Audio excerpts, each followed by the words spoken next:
At every stage, WADA followed all due process and diligently investigated every lead and line of inquiry in this matter. If we had to do it over again now, we would do exactly the same thing. We carefully reviewed the decision of the Chinese anti-doping organization from every perspective. We interrogated every piece of evidence and gathered further information as appropriate.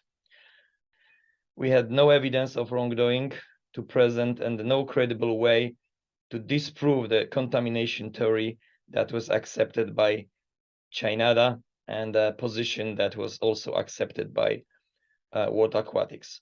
In short, if you had taken such an appeal and challenged the contamination explanation, we would certainly have lost. The ultimate source, meaning how the TMZ got into the kitchen, was not discovered. Chinada and the authorities conducted a number of interviews in order to try and explore how the substance could have gone into the kitchen, but that didn't result in anything concrete, and they didn't hypothesize in their report. To me, what is important to understand is that contamination is not just the substance; it's the context of a possible contamination. And even if the source of trimetazidine in this dossier is not identified, what we can certainly consider is that an individual who had been prescribed with trimetazidine was under the medication of trimetazidine and would have used it on site in the restaurant could have very well contaminated the areas. So the fact that the spice containers were found with traces of trimetazidine in the kitchen as well is not incompatible with somebody who would have used trimetazidine on site and would have contaminated those elements. Is that we didn't have any evidence that there'd been anything untoward that had gone on.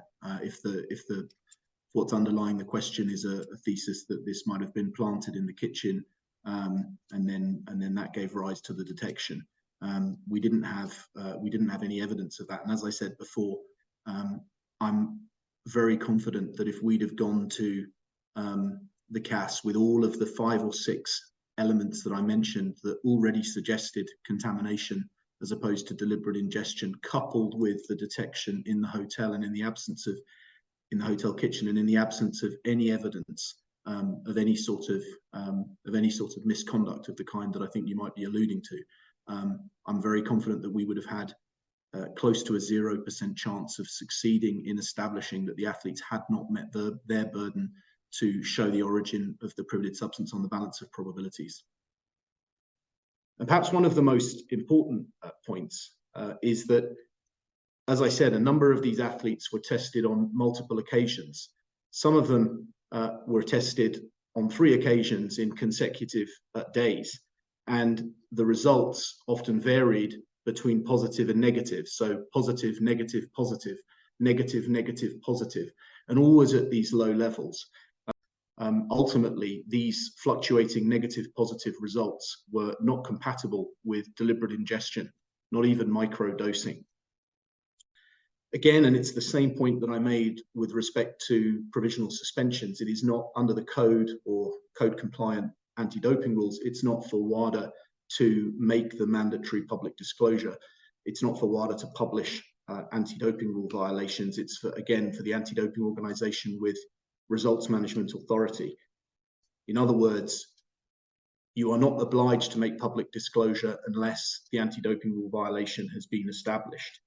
So here, as I've already mentioned, Chinada decided not to proceed with anti-doping rule violation charges against the 23 athletes that were concerned. And as a result of that, there was no basis at that time for them, and still less for WADA, to make any sort of publication about these cases. If WADA had chosen to have done that, it would have been a breach of the code and a breach of the privacy standards. What is important to understand is, yes, we received information from China, but well beyond the information we received, we conducted our own analysis of the information, and also in particular, based on the urinary concentrations and the profiles in the urine that were collected from the athletes who tested positive. And as I said, and as I explained, beyond this, we did calculations, we looked very deep into the pharmacokinetic and the pharmacology of trimetazidine, and there was no reason to believe from this independent information and independent review that there was any way to question the contamination aspect. So it's not just the information we received from China, it's also our own information, the collection of this information, the deep analysis of this information conducted with external scientists, independent from WADA, who are very knowledgeable in the substance and the use of the substance and its excretion, that we came to our conclusion. So it's not just based on what we received from China. I want to insist on this. Thank you.